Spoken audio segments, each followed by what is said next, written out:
and they were saying to look for properties that had been on the market for a certain amount of time or relisted a certain amount of times, because when they're relisted, like, it could happen, I guess. But that's what I read, is that look for properties that have been on the market for like over a year.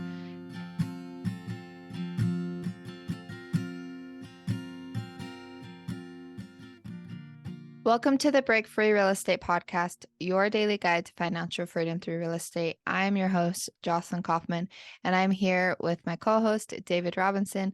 And today we are going to talk about creative ways to take advantage of the MLS system. So I have actually gotten a chance to take advantage of the MLS system.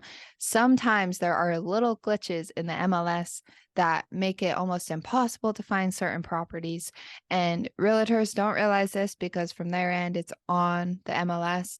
But if you do run across any of these glitches, then you are able to take advantage of them and buy a property with zero competition. David, have you heard about this happening at all? You're the first person to really bring this to my attention, which I'm intrigued by. So I'm excited to hear what I will say is that there have been instances where there's been misinformation put into the system, where the address has been entered in incorrectly, like it's off slightly.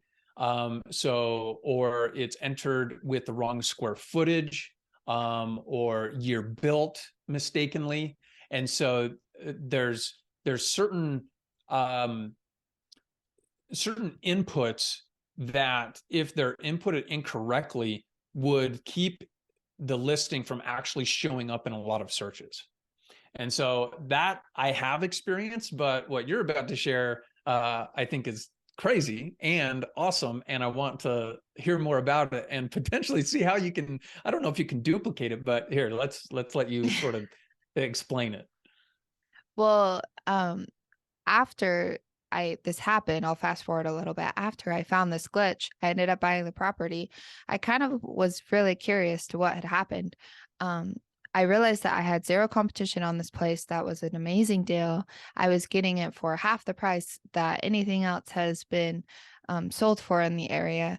And so I looked into it, and one thing I did find is after a listing has been on the market for over a year, sometimes it doesn't come up in like the general searches. So the way I found it is I was looking for like super old, like houses that have been on the market for a long time in an area. And I came across it. Like, I don't even know how I came across it. And I was looking at it, and I was like, this is such a good deal. How has no one bought it? It's been on the market for like 400 days or something like that.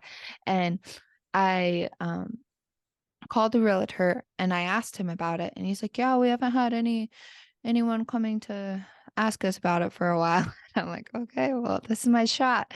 And then the next day I go to find it and I couldn't find it. I looked I pulled up all the duplexes in the area, and it wasn't on the list. And then I finally remembered part of the address, typed it in, and found it. And the only way I could get to that MLS listing was by like going to the direct link.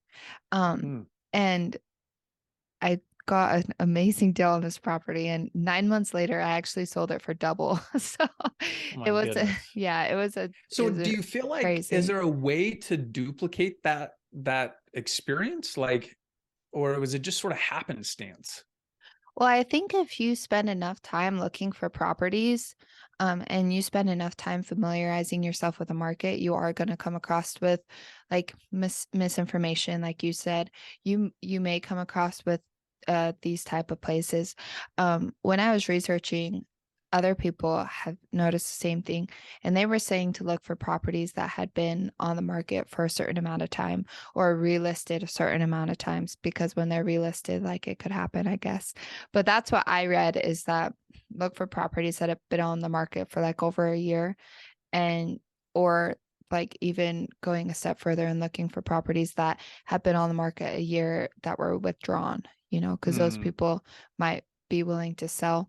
But I think just the more time you spend looking for houses in your market, the more familiar you'll get, and you're going to run across these types of things.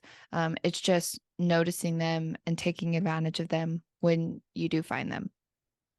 Yeah, and I would say, for our typical listener that maybe isn't a real estate broker and doesn't have sort of the back end tools and functionality that a broker would have, but you may not be able to.